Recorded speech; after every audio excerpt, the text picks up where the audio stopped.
UGC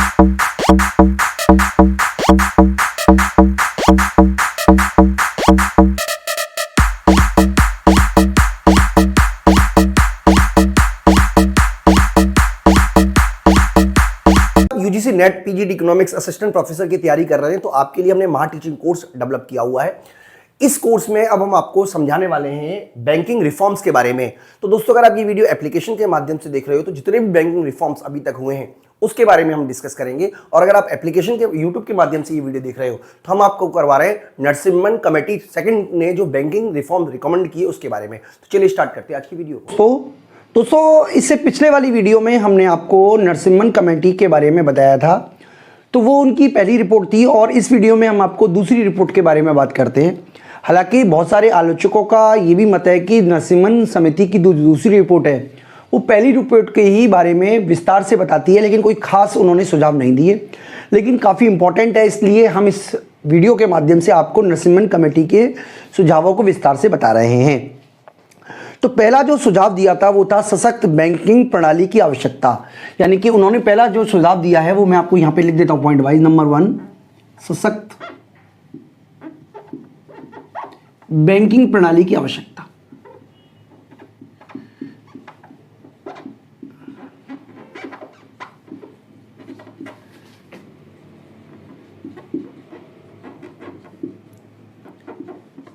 तो बच्चों, सशक्त बैंकिंग प्रणाली के लिए उन्होंने ये जोर दिया कि जो बड़े बैंक हैं, 2 या 3 बड़े बैंकों को मिलाकर एक बड़ा बैंक बनाया जाए जो कि अंतर्राष्ट्रीय कंपटीशन कर सके, अंतर्राष्ट्रीय बैंकों से कंपटीशन कर सके। यानी कि 2-3 बड़े बैंकों को मिलाकर एक नया बैंक बनाया जाए। लेकिन उन्होंने छोटे बैंकों को बड़े बैंकों में मिलाने के वो खिलाफ थे। उनका ये मानना था कि इसके द्वारा बैंकों की जो परफॉर्मेंस है उसमें खराबी देखने को मिलेगी। इसके अलावा उनका जो विचार था वो था त्रिस्तरीय बैंकिंग ढांचा।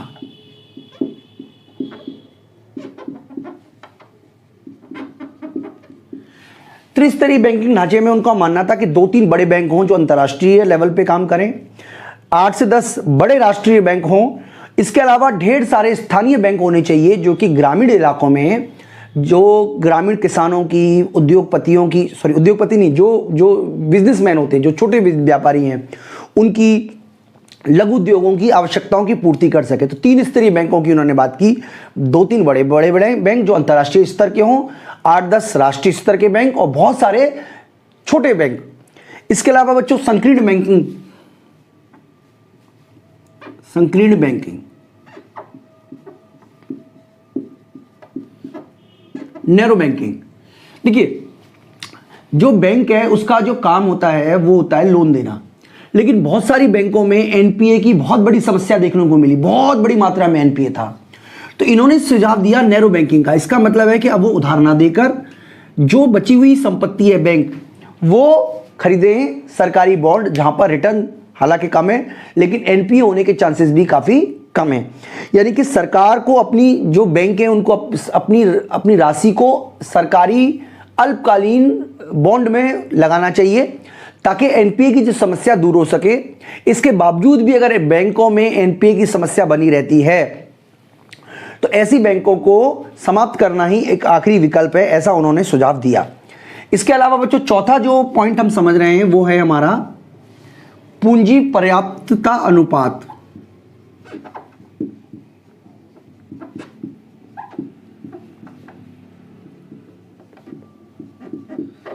तो इन्होंने पूंजी में पर्याप्तता अनुपात में उन्होंने सुझाव दिया कि बैंकों को अपनी पर्याप्त मात्रा में पूंजी रखनी चाहिए, मतलब पूंजी अनुपात में वृद्धि करनी चाहिए। साथ ही साथ उन्होंने एक ऐसी संस्था बनाने पे भी जोर दिया जो परिसंपत्ति का पुनर्निर्माण कोष स्थापित करने का सुझाव दिया ताकि जो भी एनपीए हैं उनको सेटलमेंट किया जा सके ताकि बैंकों पर इसका बुरा असर ना पड़े। तो 5वां पॉइंट बच्चों जो उनकी सिफारिशों में निकल के आता है वो है हमारा सार्वजनिक स्वामित्व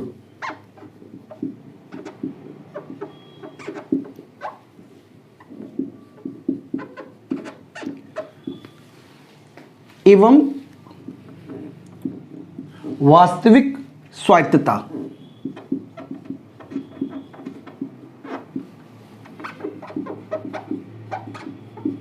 तो बच्चों छठे पांचवें पॉइंट में हम समझ रहे हैं कि जो भी सरकारी बैंक हैं जिनमें काफी सारा सरकार का इंटरफेयर है, वो उनका जो प्रबंधन है या उनका आप कह सकते हैं स्वामित्व है, वो सरकारी होने की वजह से बैंकों को स्वायत्तता और लोकशीलता नहीं मिल पाती है।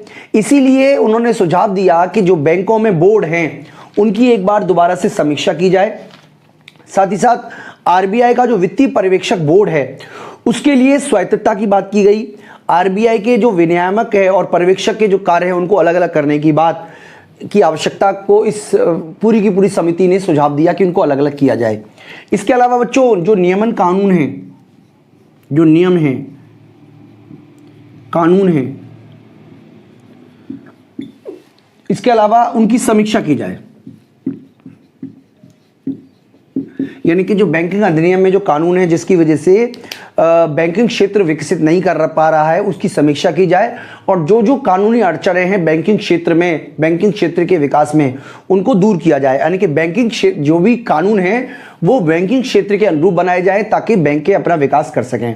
इसके अलावा बच्चों और भी उन्होंने सिफारिशें दी, जैसे कि बैंकों को कंप्यूटरीकृत किया जाए, बैंकों में अधिक व्यवसायीकरण किया जाए, बैंकों को राजनीति से मुक्त रखा जाए, कर्मचारियों का वेतन दिया जाए और सेवानिवृत्ति किया जाए उनको टाइम से पहले अगर वो अकुशल हैं, ताकि बैंकों का जो घाटा है, बोझ है, वो कम हो।